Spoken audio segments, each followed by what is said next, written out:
Petikan Alkitab untuk khotbah adalah daripada Kejadian 1 ayat 1. Pada mulanya Allah menciptakan langit dan bumi.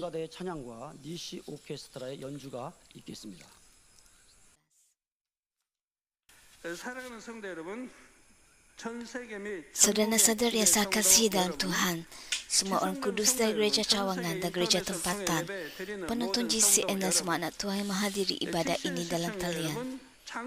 Ini adalah khotbah yang ke-17 tentang Kitab Kejadian. Dalam khotbah yang lalu, saya menjelaskan 4 makhluk hidup berdasarkan kitab Yehezkiel bab 1. Saya mengatakan bahawa setiap makhluk hidup mempunyai 4 muka dan 4 sayap, dan semuanya hanya memberikan respons dan mentaati suara asal Tuhan. Mereka tidak pernah memberikan respons kepada suara yang lain. Malaikat-malaikat agung sekalipun tidak dapat memberikan perintah kepada mereka. 4 makhluk hidup hanya mendengarkan suara Tuhan Trinity, iaitu Tuhan Bapa, Tuhan Anak dan Tuhan Roh Kudus. Ada satu hal istimewa tentang 4 makhluk hidup. Mereka dipenuhi dengan mata pada seluruh tubuh mereka. Yehezkiel 10 ayat 12 menyatakan, sekujur tubuh mereka, iaitu bahagian belakang mereka, tangan mereka, sayap mereka dan sekeliling roda mereka penuh dengan mata, sama seperti roda mereka yang berempat itu. Wahyu 4 ayat 6 dan Wahyu 4 ayat 8 juga mencatatkan bahawa 4 makhluk hidup dipenuhi dengan mata pada bahagian hadapan dan belakang, pada sekeliling dan di dalam sayap-sayap mereka. Sebab 4 makhluk hidup mempunyai begitu banyak mata berkaitan dengan tugas mereka.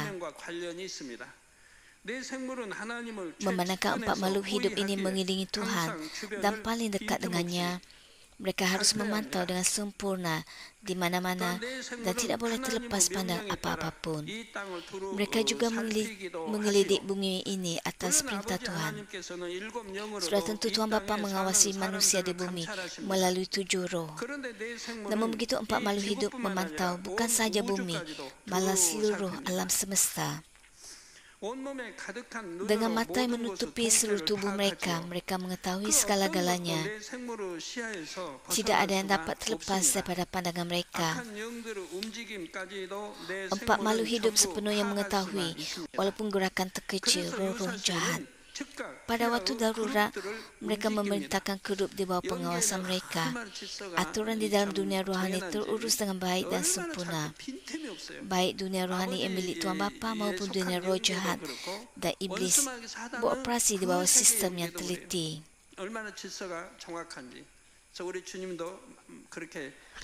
Tuhan juga telah menyatakan aturan dunia rohani ini dalam Alkitab. Di dunia ini, sistem yang diciptakan manusia mempunyai kekurangan, sehingga walaupun seorang presiden dilindungi dengan baik, ada kes di mana presiden dibunuh.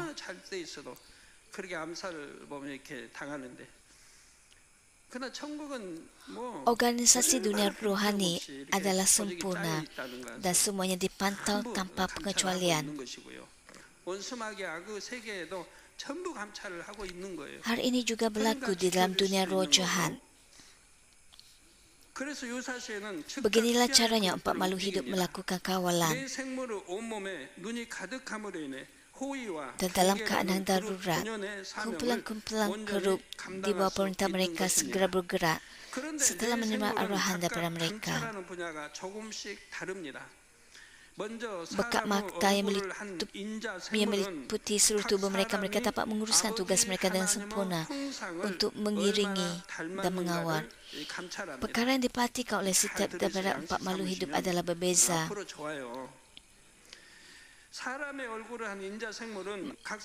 Makhluk hidup yang bermuka manusia meneliti sejauh mana individu menyerupai gambaran Tuhan Bapa. Mengetahui hal ini akan memberikan faedah kepada anda. Makhluk hidup membuka manusia menilai sejauh mana setiap orang menyerupai gambaran Tuhan Bapa. Jika kita menyerupai gambaran Tuhan sebanyak 1%, 5%, 50%, 60%, semakin kita menyerupai Tuhan, semakin banyak kita dapat menerima kasih dan perlindungan Tuhan. Betul kan? Semakin anda menyerupai Tuhan, semakin cepat doa anda akan dimakbulkan. Secara khusus, makhluk hidup yang bermuka manusia meniti kata-kata yang keluar daripada mulut individu. Hal ini kerana dalam Matius 15 ayat 18 dikatakan, tapi apa yang keluar dari mulut berasal dari hati dan hara inilah menajiskan orang. Oleh itu, hati dapat dikenali melalui kata-kata yang keluar dari bibir seorang. Makhluk hidup bermuka manusia mengamati jenis dosa yang dilakukan orang dengan bibir mereka, dan ia juga meniti tingkah laku mereka. Dengan mengamati kata-kata dan tingkah laku orang yang mengukur sejauh mana mereka menyerupai gambar Tuhan. Seterusnya, makhluk bermuka singa menilai seberapa kuat dan berani orang beriman itu yang menguasai anak Tuhan untuk melihat sejauh mana mereka mempertahankan iman mereka dalam situasi yang sukar dan seberapa berani mereka berlari dalam pelubang iman demi nama Tuhan. Sebagai contoh, apabila mereka menghadapi ancaman maut atau disiksa kerana iman mereka kepada Tuhan, makhluk bermuka singa meniti sama ada mereka menyerah atau tidak. Bapa iman hamba Tuhan dan pengikut-pengikut Yesus mempertahankan iman mereka sehingga mereka menjadi martir. Oleh itu mereka berada pada kedudukan yang tinggi dalam kerajaan syurga dan termasuk dalam 24 orang pemimpin. Dalam konteks badani, terdapat situasi yang sukar di mana orang kelihatan tidak dapat menangani sesuatu seperti yang dialami oleh Daud yang masih muda ketika menghadapi Goliat. Makhluk hidup bermuka singa dengan tepat menilai sama ada mereka bergerak maju dengan keberanian iman mereka atau mereka mundur. Ia tidak hanya meneliti penampilan luar, tapi juga hati batin secara tepat. Seterusnya, makhluk hidup membuka helam menilai seberapa kukuh orang Kristian memahami firman Tuhan dalam hati mereka dan seberapa baik mereka melakukannya. Burung helam mempunyai penglihatan yang tajam sehingga ia dapat menangkap objek yang sangat kecil dari jarak jauh. Demikian juga makhluk hidup membuka helam ini meneliti hati individu tanpa sebarang kesilapan. Burung helam dapat terbang tinggi di langit dan masih dapat melihat seekor tikus yang bergerak di tanah. Makhluk hidup bermuka helam bukan saja dapat melihat penampilan luar, tapi juga hati batin orang. Cara terbaik untuk memahatkan firman Tuhan dalam hati anda adalah dengan berdoa berpaut pada firman Tuhan. Hal ini membuktikan bahawa anda telah memahatkan firman Tuhan dalam hati untuk melaksanakan kehendak Tuhan. Selain itu, jika anda mengingati firman Tuhan dan berdoa sepanjang masa, bagaimana mungkin anda tidak dapat melaksanakan firman itu dengan sempurna? Anda pasti dapat melakukannya. Akhir sekali, makhluk hidup bermuka lembu meneliti aspek kesetiaan. Ia mengawasi sama ada orang selalu setia kepada kerajaan Tuhan, sama ada apa yang dilakukan oleh mereka dilihat atau tidak. Ia juga meneliti seberapa baik mereka melakukan yang terbaik untuk menunaikan tugas mereka. Sebagai contoh, terdapat hamba Tuhan atau pekerja yang dengan tekun mengunjungi anggota gereja dan memberitakan Injil dengan hati yang bersemangat. Pada sisi yang lain, terdapat orang memaksa diri mereka untuk menguruskan tugas mereka. Selain itu, terdapat setengah orang berada di tempat yang sepatutnya mereka berada, walaupun mereka tidak diminta untuk hadir, seperti ibadah atau perjumpaan. Pada sisi yang lain, terdapat orang yang hadir dengan keengganan kerana kehadiran mereka disemak atau dilaporkan. Hal yang sama berlaku dengan doa. Membuat kebiasaan untuk berdoa bukanlah sesuatu yang dapat dilakukan oleh orang lain untuk anda. Anda perlu menundukkan tubuh dan berusaha tanpa henti dalam kasih kepada Tuhan Bapa.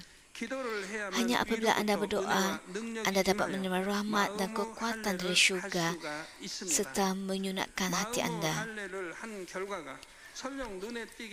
Seorang yang percaya kepada firman Tuhan berdoa dengan konsisten walaupun tiada hasil yang baik yang jelas pada masa ini. Orang seperti ini mempunyai kesetiaan rohani dan merupakan orang yang benar-benar diingini oleh Tuhan Bapa. Namun begitu, terdapat pelbagai jenis hati dan sikap anggota gereja menghadiri perjumpaan doa Daniel. Sesetengah anggota datang ke perjumpaan sebelumnya bermula dan mempersembahkan doa sepenuhnya, dan mereka duduk di tempat mereka sehingga perjumpaan doa berakhir. Mereka ialah orang yang kekal duduk di tempat mereka secara teratur dan berdoa tanpa mengubahnya walaupun bertahun-tahun. Mereka ialah orang yang diberkati. Pada sisi yang lain, ada anggota yang datang lewat untuk berdoa, tetapi beredar awal dan secara berterusan masuk dan keluar. Ada juga yang tidak hadir perjumpaan doa dengan alasan mereka sibuk atau letih.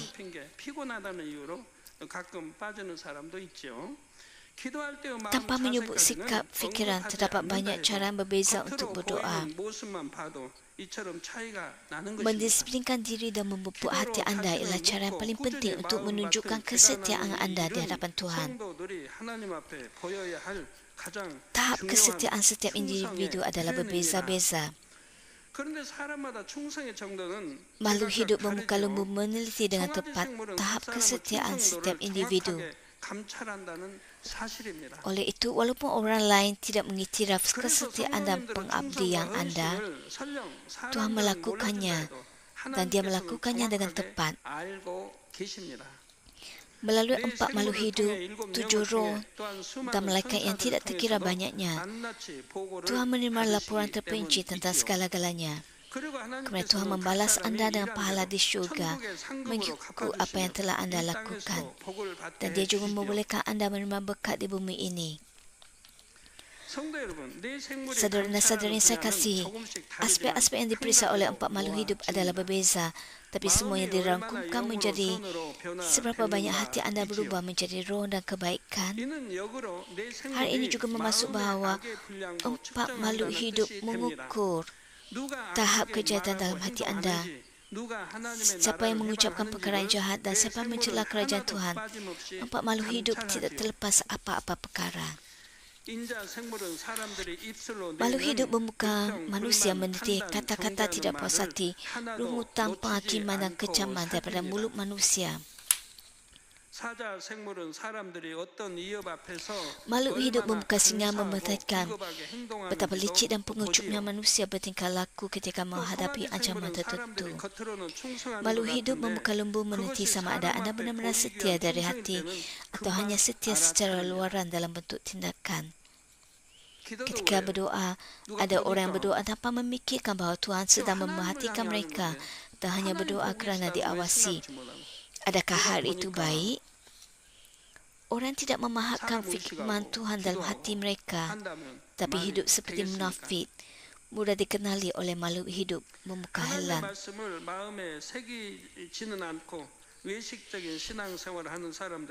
Beginilah caranya mata yang meliputi seluruh tubuh 4 makhluk hidup menguruskan tugas pengawasan mereka.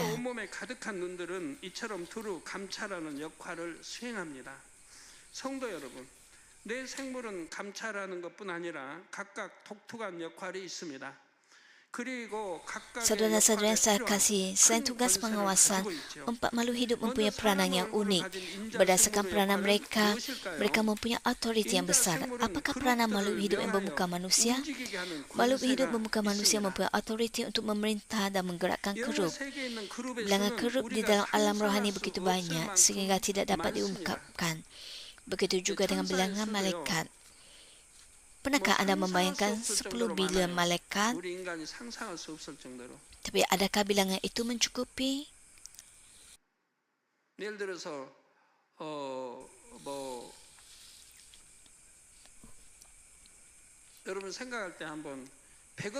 Setiap individu diawasi oleh 1 malaikat dan juga ada malaikat penjaga melindungi setiap anak Tuhan.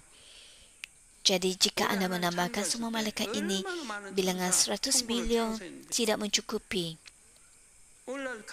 Selain itu, 1/3 daripada malaikat ialah malaikat yang tersingkir dari syurga di dalam dunia roh jahat. Tetapi tidak semuanya aktif.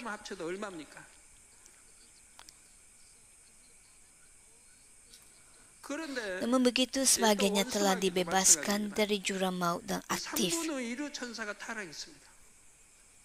3분의 1의 천사 중에 대부분의 무적행에 갇혀 있습니다. 지금도. 극히 일부를 풀어놓은 거예요. 풀어놔서 오늘날 믿지 않는 자들을 이렇게 미혹하게 이렇게. Oleh itu, berapa banyak jumlah malaikat? Jumlah malaikat dan kerup adalah sangat banyak sehingga kita tidak dapat membayangkannya. 이런 거를 생각하셔야 돼요. 그래서 얼마나 많은 천군과 천사들이 있다는 것을. 4 makhluk hidup ini ialah pemimpin bagi kerup yang tidak terhitung jumlahnya ini.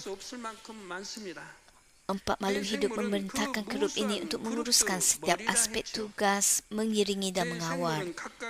Antara empat makhluk hidup bermuka manusia memberikan perintah kepada kerup. Dalam khutbah yang sebelumnya, saya mengatakan bahawa kerup yang menjaga jalan ke pohon kehidupan di Taman Eden. Bukankah begitu?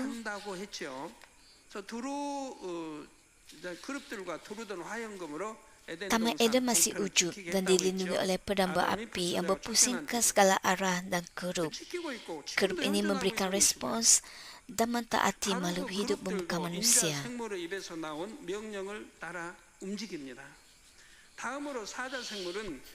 Seterusnya, makhluk hidup bermuka singa mempunyai autoriti untuk mengawal bencana dan malapetaka.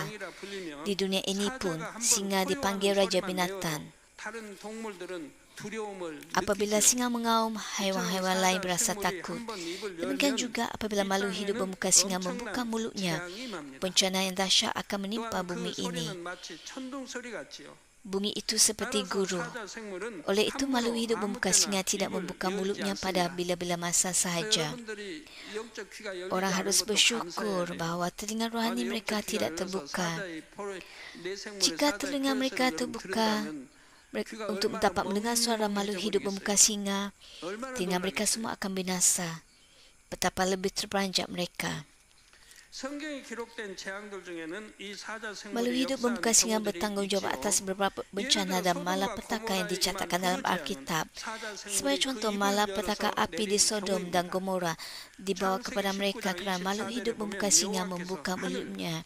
Kejadian 19 ayat 24 menyatakan, lalu Tuhan menghujani Sodom dan Gomora dengan belerang dan api. Dari langitlah Tuhan turunkan belerang dan api itu. Kemudian Tuhan menurunkan belerang dan api ke atas Sodom dan Gomora. Bencana belerang dan api itu dibawa kepada mereka oleh autoriti makhluk hidup bermuka singa. Bencana Sodom dan Gomora dilaksanakan atas perintah Tuhan kepada makhluk hidup bermuka singa. Terdapat satu adegan dalam bilangan bab 16 di mana Korah dan yang lainnya menerima penghakiman. Bilangan 16 ayat 32 hingga 33 menyatakan,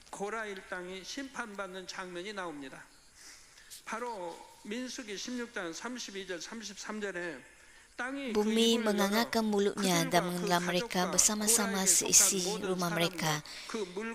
Juga semua pengikut Korah beserta segala harta benda mereka.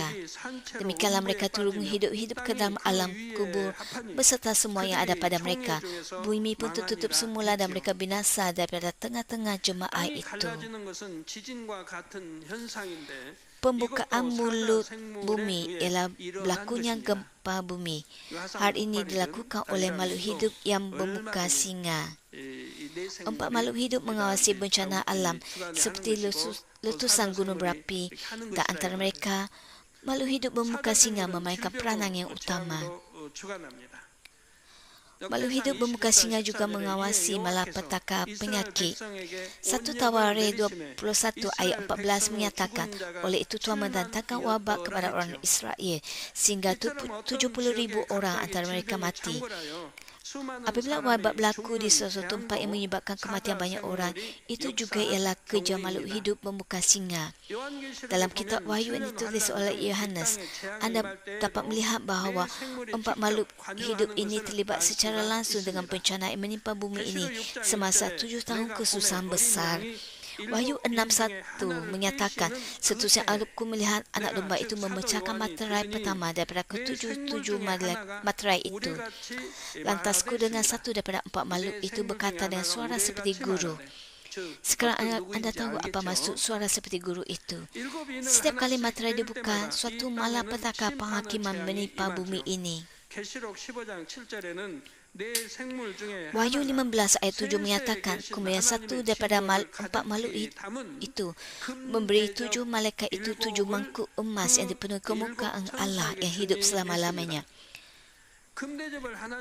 Apabila mangkuk-mangkuk emas ini dicurahkan ke bumi satu persatu, malapetaka penghakiman yang mengerikan terjadi.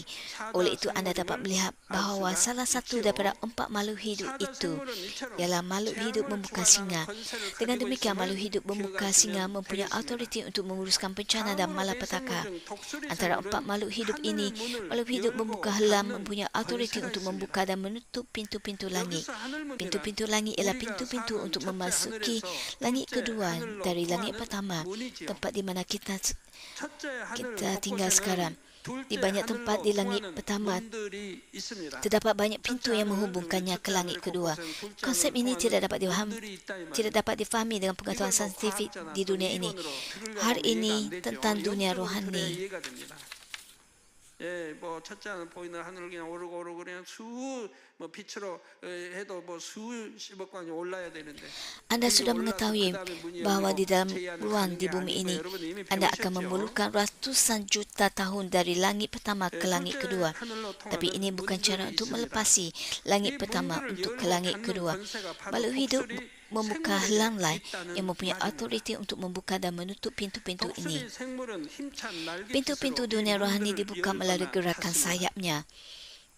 Walau bagaimanapun makhluk lain tidak sekadar melihat makhluk hidup membuka helang menyebarkan sayapnya.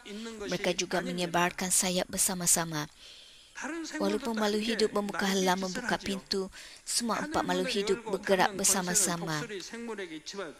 내 생물이 모두 함께 움직이는 것입니다. 성경에 보면 Dalam Alkitab sebagai contoh, Diakon Stefanus direjam sampai mati. Kemudian Tuhan Yesus berdiri di sebelah kanan tata Tuhan di syurga dan memandang ke bawah. Anak yang setia dan benar-benar kudus menggunakan kuasanya.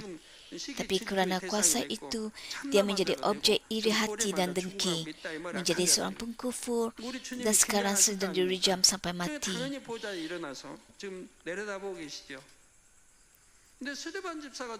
Kemudian adakah Tuhan Yesus gugup?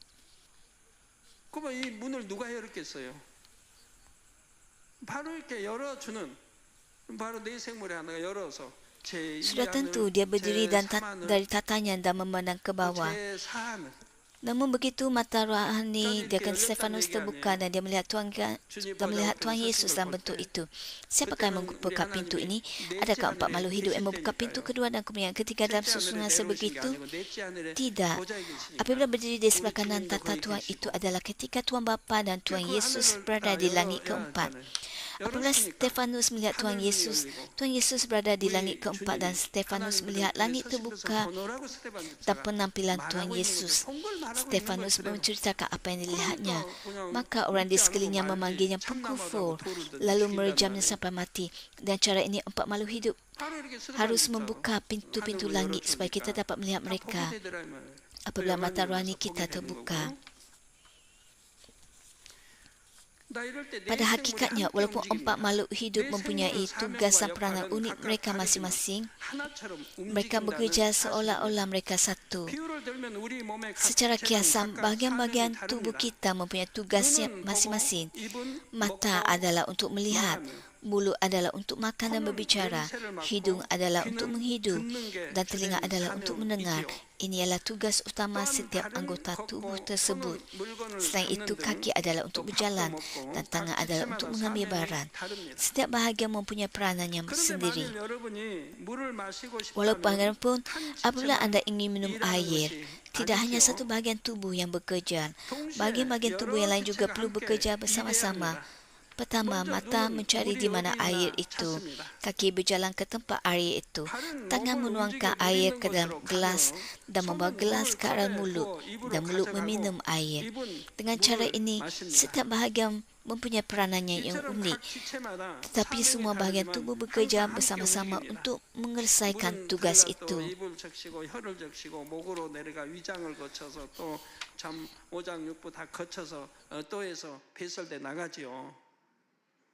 다 함께 지체가 움직인단 말이에요. 야, 나는 너 몰라. 네 사명이니까 너 혼자 알아서 물 먹어. 그러면 뭐가 되겠어요? Empat makhluk hidup mempunyai peranan yang berbeza, tapi mereka juga bekerja bersama-sama. Sekarang dalam keadaan apa pintu ke langit kedua terbuka? Satu contoh Alkitab yang pintu langit kedua terbuka adalah semasa banjir Nuh. Pada masa itu mata air di Eden meletus dan airnya mengalir ke bumi dan pintu-pintu langit kedua terbuka.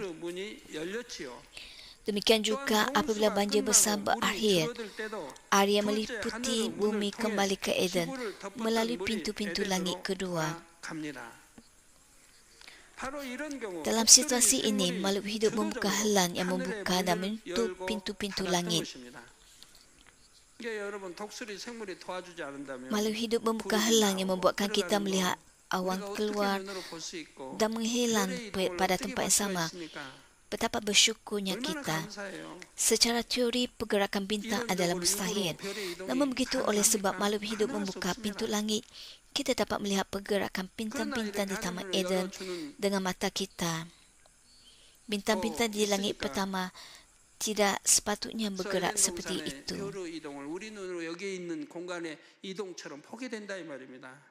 실제 이 하늘에 별이 그렇게 이동한다면 안 되죠. 이렇게 자 여러분이 수련회 때 볼 수 있는 것도 이렇게 Cara sama untuk pergerakan pepatung. Ruang rohani terbuka sehingga menyebabkan pepatung berkumpul di satu tempat dan keluar ke tempat kita berada. Itulah sebabnya kita melihat fenomena ini apabila kita mengadakan retreat musim panas. Oleh itu, tentulah harus ada seseorang yang mengawasi tempat-tempat ini dan membuatkan pepatung datang ke sini pada masa yang betul.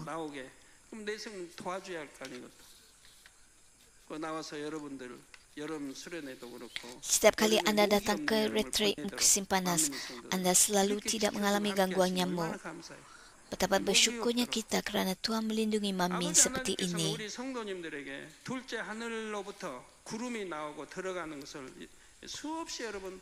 Tuhan Bapa banyak kali menunjukkan awan masuk dan keluar dari langit kedua kepada anggota Mamin. Anda juga telah berkali-kali melihat pelangi berganda dua atau pelangi berganda tiga. Hal ini juga berlaku kerana makhluk hidup membuka helang yang membuka pintu-pintu langit kedua. Akhir sekali makhluk hidup membuka lembu mempunyai autoriti untuk mengawal perubahan cuaca di langit pertama. Mengumpulkan awan, membuatkan hujan turun, menghentikan hujan, mewujudkan atau menghilangkan taufan dan menyebabkan petir dan guru. Semua ini berada di bawah autoriti makhluk ini. Pada mulanya cuaca dan iklim beroperasi mengikut hukum alam yang diciptakan oleh Tuhan. Namun begitu manusia telah mengembangkan tamadun sehingga mereka mencemarkan alam sekitar secara teruk dan melanggar hukum alam.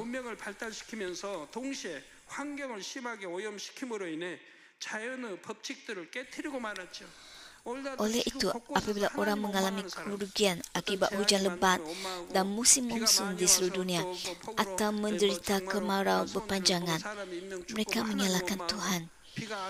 Tetapi siapa sebenarnya memusnahkan alam? Manusialah yang melakukannya. Mengapakah orang memusnahkan alam dan kemudian menyalahkan Tuhan? Mereka sangat jahat. Tuhan menciptakan dunia ini agar semua orang dapat hidup dengan baik. Tapi manusia memusnahkannya. Mereka memusnahkan hutan dan pokok. Akibatnya kita menghadapi keadaan cuaca yang tidak normal dan bencana alam semakin kerap berlaku di seluruh dunia. Ini bukanlah apa yang dilakukan oleh Tuhan pada asalnya. Manusialah yang memusnahkan alam. Oleh itu kita perlu berasa risau tentang masa hadapan kerana pemanasan global terus berlanjutan dan ais di kutub utara dan selatan sedang mencair. Jika ais terus mencair, paras air akan meningkat. Hal ini akan menjadi lebih serius menjelang hari kiamat semakin dekat.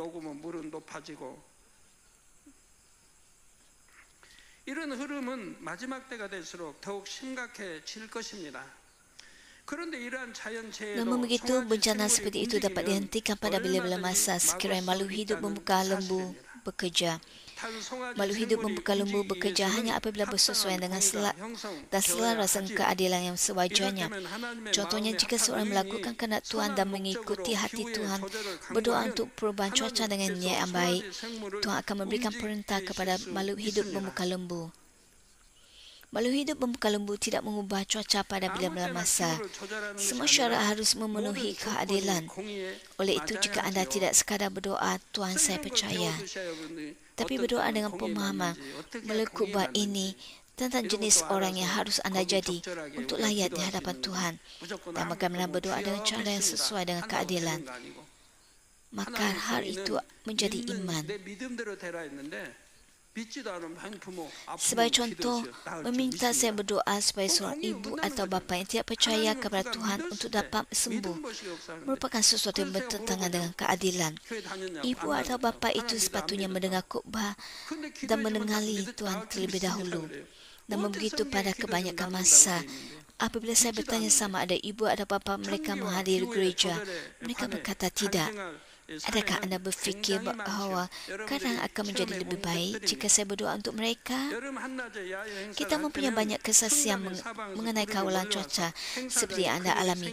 Apabila kita mengadakan acara luar di tengah-tengah musim panas, awan tiba-tiba berkumpul dari segala arah, membentuk bayang-bayang di tapak acara. Ada juga banyak kali angin sejuk bertiup, membolehkan kita mengadakan acara sukan. Pada tahun 2001, semasa kita mengadakan perhimpunan besar Filipina, dua taufan sedang menghampiri, satu lenyap dan yang satu berubah haluan. Hal ini juga cerita yang sama yang saya ceritakan kepada wartawan apabila mereka bertanya kepada saya. Demikian juga antara empat makhluk hidup, autoriti untuk mengawal cuaca dan iklim ada pada makhluk hidup membuka lembu.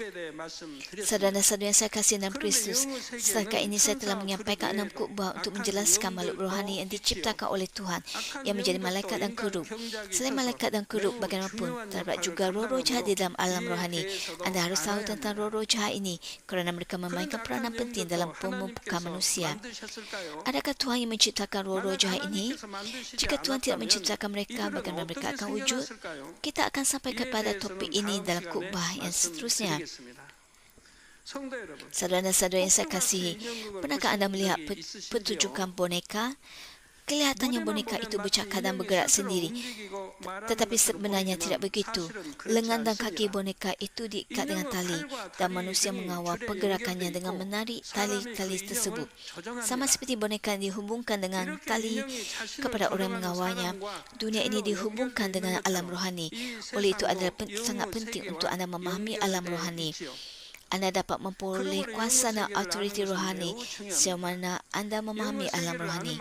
Selain itu, apabila anda memahami dan memasuki dunia rohani secara mendalam, hal itu bermaksud anda telah memasuki tahap iman roh.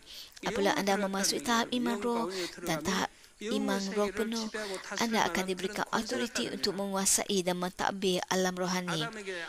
Tuhan memberikan Adam autoriti itu, tetapi dia kehilangannya kerana keingkarannya. Sekarang, oleh sebab kita menerima Tuhan Yesus dan mencontohi Tuhan Yesus, kita dapat memperoleh kuasa alam rohani.